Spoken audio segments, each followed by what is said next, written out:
तो एक और शानदार वीडियो में आप सभी का स्वागत है। क्लास 12th केमिस्ट्री के सभी इम्पॉर्टेंट टॉपिक्स एक चैनल पर, एक प्लेलिस्ट में और एक जगह आप सभी लोग प्राप्त कर सकते हैं। चैनल का नाम है CODP लर्निंग चैनल। इस चैनल पर आप सभी को क्लास 12th केमिस्ट्री के सारे इम्पॉर्टेंट टॉपिक कराए जा रहे हैं। यदि आप सभी को टॉपिक वाइज टॉपिक अगर पढ़ाई करनी है, तैयारी करनी है, तो चैनल को सब्सक्राइब कर लीजिए। विलयन चैप्टर का एक और इम्पॉर्टेंट परिभाषा, एक और इम्पॉर्टेंट टॉपिक जो कि बोर्ड एग्जाम में कई बार पूछा गया है। हालांकि स्टूडेंट का ध्यान इस पर नहीं आता है, लेकिन ये इम्पॉर्टेंट टॉपिक है, मैं पहले से बता दूं। मोलल अवनमन स्थिरांक और एक और है मोलर या आणविक अवनमन स्थिरांक, वो अभी इसके बाद में आएगा, उसको भी इसी वीडियो में हम आपको समझाएंगे। चलिए स्टार्ट करते हैं।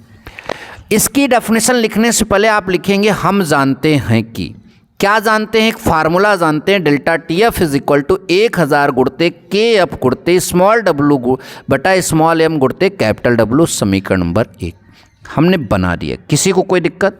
कोई दिक्कत नहीं। जहां सबका मतलब मैंने समझाया है। Delta TF is equal to हिमांक में अवनमन, ये हिमांक का अवनमन है। KF मोलल अवनमन स्थिरांक, जिसकी डेफिनेशन हम आगे बताने जा रहे हैं। स्मॉल w विलेय का द्रव्यमान, स्मॉल m विलेय का अणुभार या फिर मोलर द्रव्यमान कर सकते हैं। कैपिटल W विलायक का द्रव्यमान। इतना समझ में आता ही आप सबको, ठीक।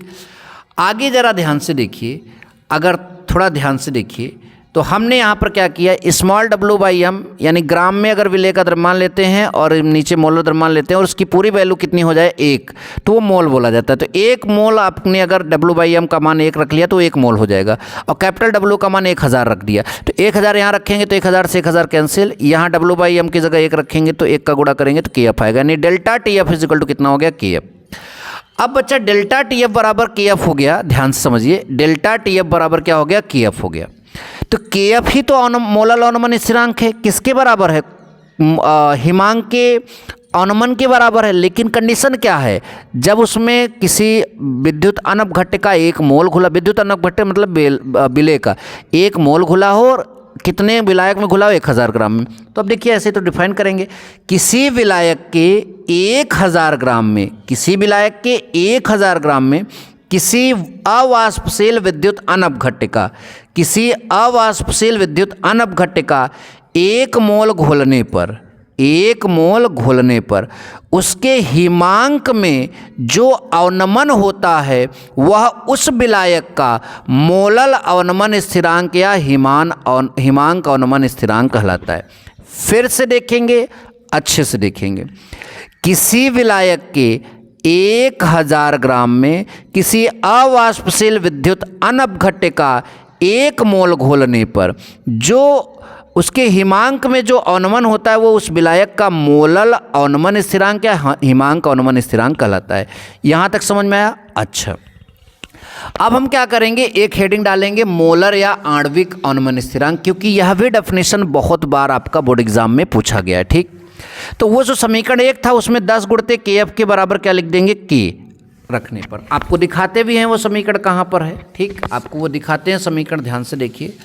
देखिए समीकरण में 1000 गुणते KF, तो 1000 को हम लिखेंगे 100, 1000 को लिखेंगे 100 तो एक 10 मिल जाएगा, तो 10 गुणते KF, और 10 गुणते KF की जगह आप क्या रखने वाले, हम लोग K रखने वाले, तो आपका 100 गुणते K गुणते स्मॉल w हो जाएगा। तो देखिए यहाँ पर 100 गुणते K गुणते स्मॉल w बटा स्मॉल m बटा कैपिटल W, ठीक, सॉरी इंटू कैपिटल W।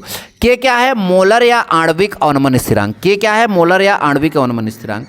अब आप बताइए, जैसे उसके डेफिनेशन में आपने w बाई m का मान 1 रखा तो इसमें भी 1 रखेंगे, वहाँ w कैपिटल W का मान 1000 रखा तो यहाँ 100 काटना है तो 100 रखिए। अच्छा चलिए रख कर देखते हैं डेफिनेशन, फिर एक बार जल्दी समझा देंगे, ठीक, ध्यान से देखिए। अब आपका ध्यान से देखिए, यहाँ पर small w by m is equal to 1 mole, capital W is equal to 100 gram हो तो हम लिखेंगे delta TF is equal to K। तो मैं लिखूंगा किसी विलायक के 100 ग्राम में, वहाँ 1000 ग्राम बोलते थे, तो किसी विलायक के 100 ग्राम में किसी अवाष्पशील विद्युत अनपघट्य का, अवाष्पशील विद्युत अनपघट्य का 1 मोल घोलने पर उसके हिमांक में जो अवनमन होता है वह उस विलायक का मोलर या आणविक अवनमन स्थिरांक कहलाता है।